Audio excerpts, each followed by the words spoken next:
नमस्कार। भारत के सबसे अमीर राज्य महाराष्ट्र में कुछ बहुत बड़ा हो रहा है। ये एक ऐसी क्रांति है जो कंक्रीट और स्टील से बन रही है और इसका स्केल इतना बड़ा है कि ये पूरे राज्य की तस्वीर बदल सकती है। आज हम महाराष्ट्र के इसी 1.7 लाख करोड़ के दांव को समझने वाले हैं। जरा इस नंबर को देखिए, 1,70,000 करोड़ रुपए। ये अमाउंट इतना बड़ा है कि सोचकर ही सर चकरा जाए, लेकिन यही वो रकम है जो महाराष्ट्र अपने इंफ्रास्ट्रक्चर के भविष्य पर लगा रहा है। और सबसे चौंकाने वाली बात जानते हैं क्या है? ये सारा का सारा निवेश सिर्फ एक सरकारी एजेंसी कर रही है। हाँ, ये सारा पैसा महाराष्ट्र में 6 नए मेगा प्रोजेक्ट्स में लगाया जा रहा है और इस पूरे मिशन के पीछे है सिर्फ एक एजेंसी, महाराष्ट्र राज्य सड़क विकास निगम यानी MSRDC।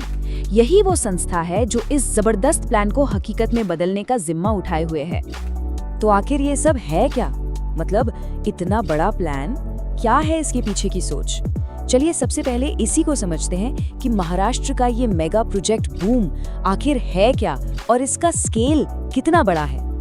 जब हम मेगा प्रोजेक्ट शब्द सुनते हैं तो दिमाग में अक्सर कोई बड़ी सड़क या पुल आता है, पर नहीं, एक असली मेगा प्रोजेक्ट इससे कहीं ज्यादा होता है।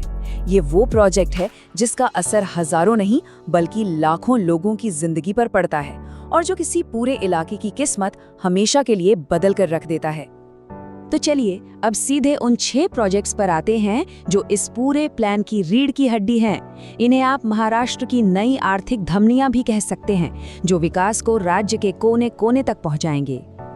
अब जरा इस प्लान के दिल में झांकते हैं। एक तरफ है शक्तिपीठ एक्सप्रेसवे, नागपुर से सीधा गोवा तक, 802 किलोमीटर और लागत 86,000 करोड़ से भी ज्यादा। फिर है 55,000 करोड़ का विरार अलीबाग कॉरिडोर। और लिस्ट यही नहीं रुकती, ये आंकड़े साफ साफ बताते हैं कि ये कोई छोटी मोटी सड़क बनाने की बात बिल्कुल नहीं हो रही है। लेकिन रुकिए, अगर लग रहा है कि ये सिर्फ हाईवे बनाने की बात है, तो कहानी का सबसे दिलचस्प हिस्सा तो अभी बाकी है। इस कंक्रीट के पीछे एक बहुत गहरी सोची समझी रणनीति काम कर रही है। तो सवाल उठता है, क्या मकसद सिर्फ अच्छी चौड़ी सड़कें बनाना है? नहीं, बिल्कुल नहीं। असली खेल तो कुछ और ही है।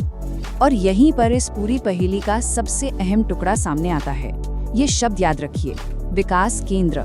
ये सिर्फ हाईवे के किनारे की जमीन नहीं है, ये तो प्लान करके बसाए जा रहे नए इंडस्ट्रियल शहर हैं, नए कमर्शियल हब हैं। आसान शब्दों में कहें तो MSRDC असल में सड़कें नहीं, भविष्य के शहर बना रही है। और ये सिर्फ एक आइडिया नहीं है, ये जमीन पर उतर रहा है। मुंबई गोवा एक्सप्रेसवे के किनारे 19 विकास केंद्र प्लान हो चुके हैं, समृद्धि महामार्ग पर 18, शक्तिपीठ एक्सप्रेसवे पर 17। मतलब एक पैटर्न दिख रहा है ना?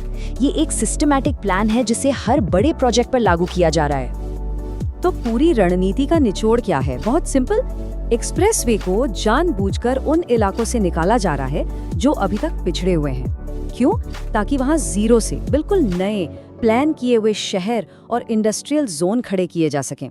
मकसद सिर्फ 2 जगहों को जोड़ना नहीं, बल्कि विकास को वहां ले जाना है जहां आज तक वो पहुंचा ही नहीं।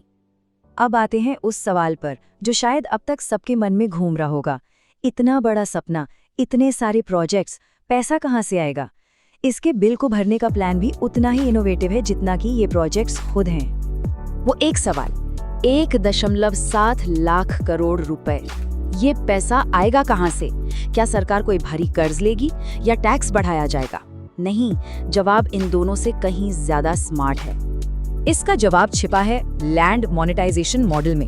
सुनने में शायद थोड़ा मुश्किल लगे, पर असल में ये बहुत सीधा साधा प्लान है।